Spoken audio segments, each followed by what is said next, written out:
The best of Money Matters. The Big Story. Welcome to The Big Story. I'm Hongbin Jeong. The Workers' Party's Low and Eileen Chong will take up Non-Constituency Member of Parliament seats in the 15th term of Parliament, bringing the total number of WPMPs to 12. Mr. Low had secured 48.53% of the vote in Jalan-Kayu SMC, the highest among opposition candidates who did not win a seat, while Ms. Chong, who was part of the WP's Tampines GRC team, garnered 47.37% in a tightly contested four-cornered fight. Now, their strong electoral performances have now earned them a place in Parliament where they join the rest of the WPs who have been elected as MPs. So what does their appointment say about the WP's evolving strategy and electoral reach? How might their presence shape the dynamics of the 15th Parliament? And what kind of contributions are they likely to bring to the table? Well, joining us today to share more is Dr. Rebecca Grace Tan, lecturer at the Department of Political Science at the National University of Singapore. Welcome to the show, Dr. Tan. Thanks for having me. All right, just to start off, was the nomination of the Workers' Party's Low and Eileen Chong highly expected?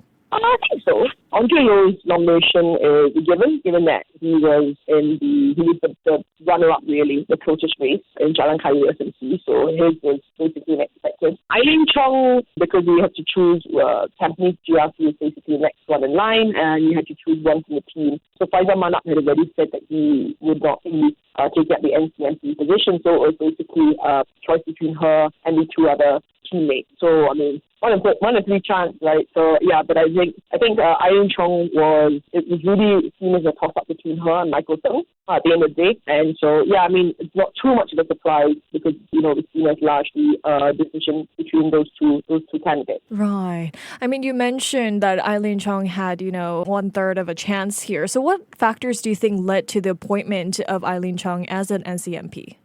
I think a couple of things mattered, I think especially for the Workers' Party. I think the Workers' Party is looking at diversifying kind of like representation in Parliament. And Eileen Chong presents an opportunity for the Workers' Party to do that. One is that Sylvia Lim has spoken a lot. She spoke a lot during the campaign about the importance of having women in Parliament. And so, Eileen Chong, as a female candidate, provides that opportunity to increase the slate of women in Parliament, including in the Workers' Party, because right now the Workers' Party has Sylvia Lim as well as Hongbin Jeong as well. So Eileen Chong provides that option. The other thing that is so significant for Eileen Chong is that she is able to communicate to the Chinese-speaking population, the Chinese educated voters. So during the campaign, she basically was on the Chinese-speaking roundtable. So voters were able to see her represent the Workers' Party there. So she's able to be that representative that is recognizable, where the Workers' Party hasn't had a strong representation, particularly on the Chinese-speaking front. Right. And Dr. Tan, as you mentioned, ahead of this announcement, Michael Tsang had appeared to be a frontrunner for an NCMP seat. What factors might have led the Workers' Party to, pass him over? I don't think it's much passing over as much as it is, I think, deciding what strategically makes sense for them, I think, going forward. So Michael Tsang definitely is and continues to be a strong candidate. He definitely set himself apart during the campaign. I mean, he's very clearly a very strong public speaker. He carried himself very well in the English-speaking version of the roundtable. And I think a lot of people were very impressed with both, his rally speeches, but also on live television. So he certainly had that going for him. So I don't think it's necessarily that he's a particularly weak option. It's just a matter of kind of strategically thinking about what the party's interests are. And I think the party diversifying, its representation in Parliament and the options that, as mentioned earlier, kind of Eileen provides sort of key differences in terms of saying, she's a female candidate, female representative, but also, appeals to Chinese-speaking voters. I think that. But I think for Michael, while he is definitely a strong speaker, the Workers' Party already has had significant he had quite a lot of coverage, I think, during the election. So he's already a fairly well-known name, I think. So, because his rally speeches were well-watched for us. I think Eileen, despite the fact that she was well-received on the Chinese-speaking front, has not had as much coverage as Michael Tsang. Her rally speech didn't go as viral as his did. So, there's the opportunity for her to get more face time. But also, I think the other thing as well is that, if we think about Michael Tong's strength in terms of his public speaking skills, his ability to, speak about policy issues and so forth, the Workers' Party already has in Parliament, individuals like, for example, Janus Lim, who had, a similar kind of introduction in the last, GE 2020, when he was on television as well, and has since gone on to acquit himself quite well in Parliament. So the Workers' Party doesn't need that sort of the same representation that Michael Tong, provides, because they have already individuals like, Dr. Janus Lim, who's already in Parliament. So I think it's about increasing the diversity of representation, different kinds of voices, different kinds of backgrounds as well, and having that sort of descriptive representation is important. And the Workers' Party made that quite clear in terms of having female representation, but also, as mentioned earlier, the appealing to Chinese-speaking voters can also be quite significant.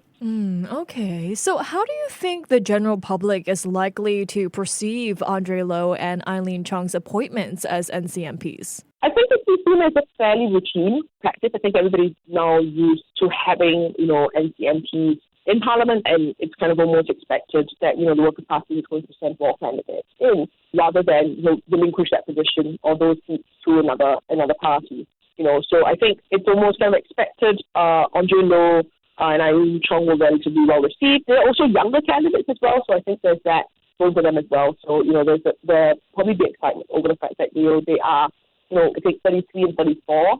So they are, going to be one of the youngest, some of the youngest in Parliament. So there's that opportunity for kind of the new blood really to show up in Parliament. On the opposition side, as much as we'll see it obviously in the PAP as well, we also see that the opposition side as well, having that sort of younger representation in Parliament. Right. Well, Dr. Tan, both Mr. Low and Ms. Chong here, they were first-time election candidates in the 2025 general elections.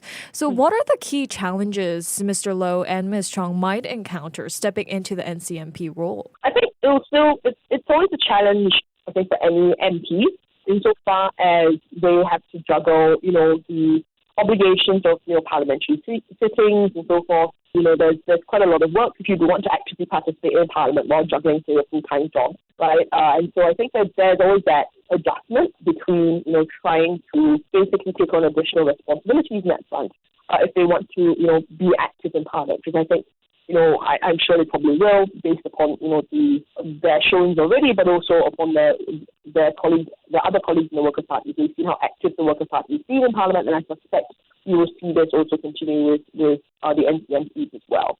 So there'll be quite a lot of, I think, adjustment in terms of juggling work as well as the NCMP responsibilities.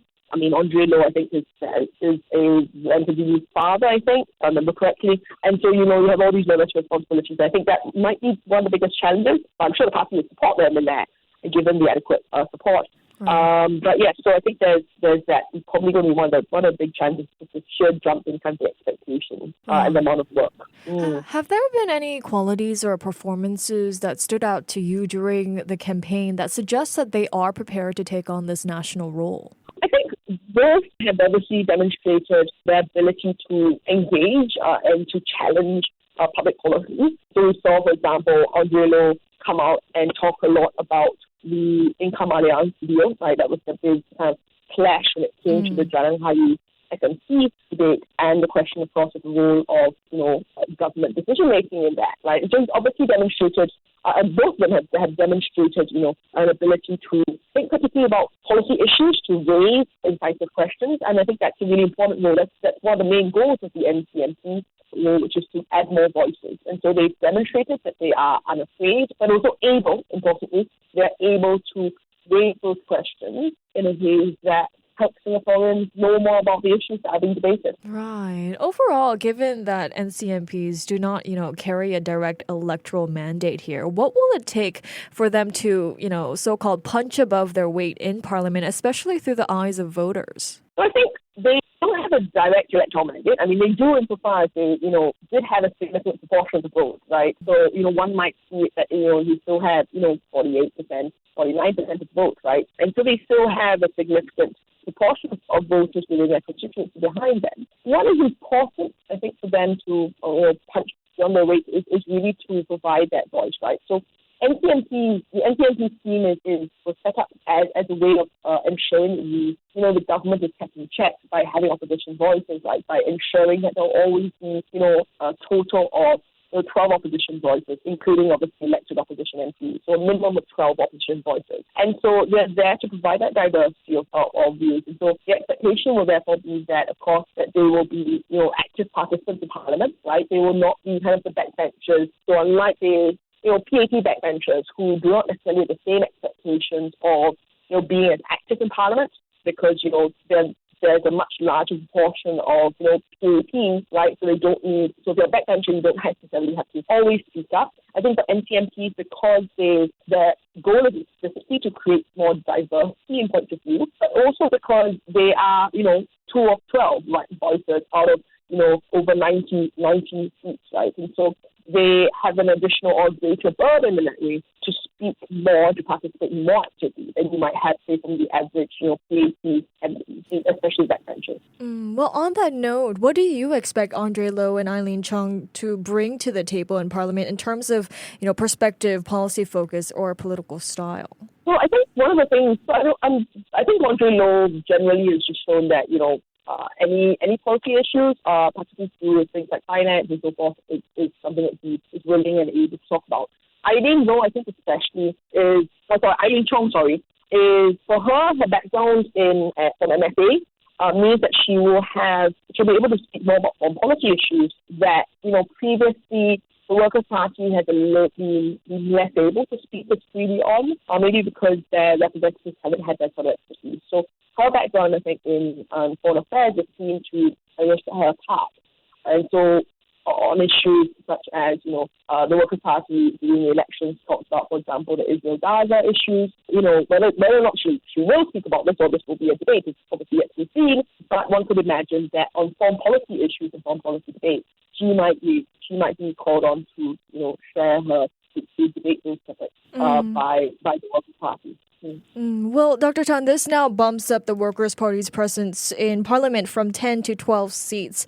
So will this now give a more strong presence for the Workers' Party in Parliament, especially given that back in 2020, they had only 10 seats, while the extra 2 NCMP seats were given to the Progress Singapore Party? I think so. More seats always just increases the opportunities for airtime, gives obviously you the opportunity for fielding more questions. And so certainly, just having that situation where now, previously the PSP had some of airtime too. Now the Workers' Party presumably can now take over that airtime or the amount, of questions fielded and so forth. And so, NCMP positions, as I mentioned earlier, are important as a way of increasing the awareness of individuals and, of course, the party positions that they then represent, right? So NCMPs also have the same power of voting.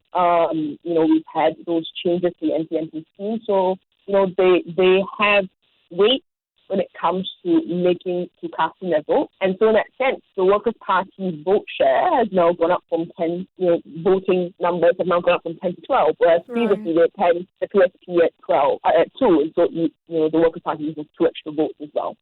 So with Parliament now composed exclusively of PAP and WP voices, are we seeing the formation of a de facto 2-party system here in Singapore? I think it's quite early to say that because the Workers' Party is still not competing toe-to-toe with the PAP in every constituency. So traditionally, we think of a 2-party system as being kind of 2 equally strong parties where power tends to alternate between the two. So a traditional example of this would be something like the US between the Democrats and Republicans, or the UK between the Conservatives and Labour. And so we might see, it's very, very early days, we might see a shift towards a 2-party system, but, it'll be many more electoral cycles, so it'll be from the rate at which we've seen the Workers' Party contest in constituencies, right? We haven't seen a significant jump in the number of constituencies being contested by the Workers' Party. And so to go to a de facto 2-party system, we would really be expecting the Workers' Party to be contesting every constituency so that they could potentially form government. And until then,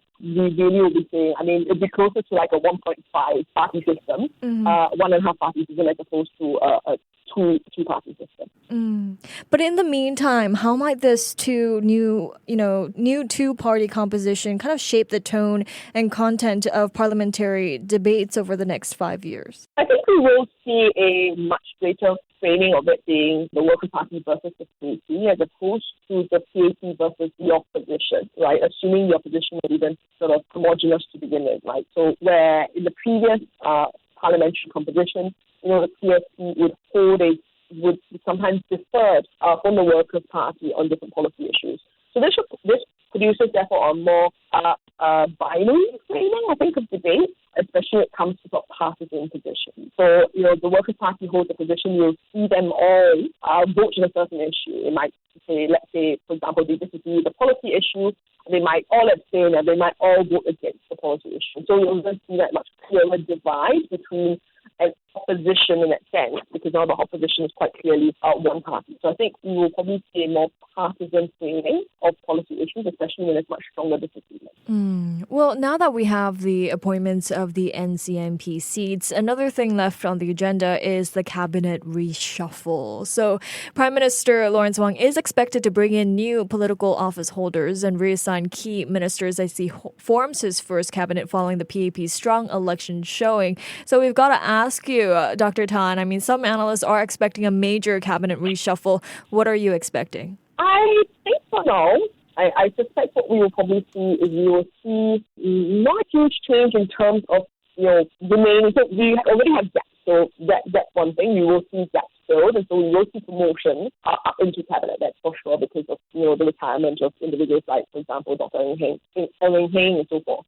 What we will see, though, I suspect, is we'll see the same players have to be shuffled around. So, for example, maybe we might see, for example, Chan Chun Sing move to Ministry of Defence, so that's a gap right now. But I don't think we're going to see huge reshuffling in key areas, such as, for example, when it comes to trade. So obviously, Hongbin Jeong will stay. Where I think will be significant will be to see who fills up the DPM, the empty DPM spot, as well to see whether Lawrence Wong maintains his position as finance minister. Because right now, with all this uncertainty surrounding, Trump tariffs and so forth, and trade wars, the whole narrative that the PAP, that Lawrence Wong had already during the campaign, was trying to keep a steady hand at the helm. And so, on one hand, you want to keep some stability, you want to change over too much because you want to ensure experience. So obviously, Gan Kim Yong will stay as task force man, but at the same time, there is also an emphasis upon new blood. So what I suspect we'll see some promoted up into sort of what sometimes seen as more junior ministerial positions, such as, for example, Minister of the State and so forth. We'll see promotion of new blood up there, but, to the key office holder positions in cabinet, I don't think we're going to see a lot of changes. We'll see some shuffling, but largely speaking, we'll see the same faces, but perhaps in different offices. Right. Well, I guess we'll just have to wait and see for that announcement. Well, thank you so much, Dr. Tan, for joining me today. Thank you for having me. Thank you. That was Dr. Rebecca Grace Tan, lecturer at the Department of Political Science at the National University of Singapore. This has been The Big Story with me, Hongbin Jeong. To listen to more great interviews, download our podcasts at audio.sg or download the audio app. That's AWEDIO, audio at the App Store and Google Play.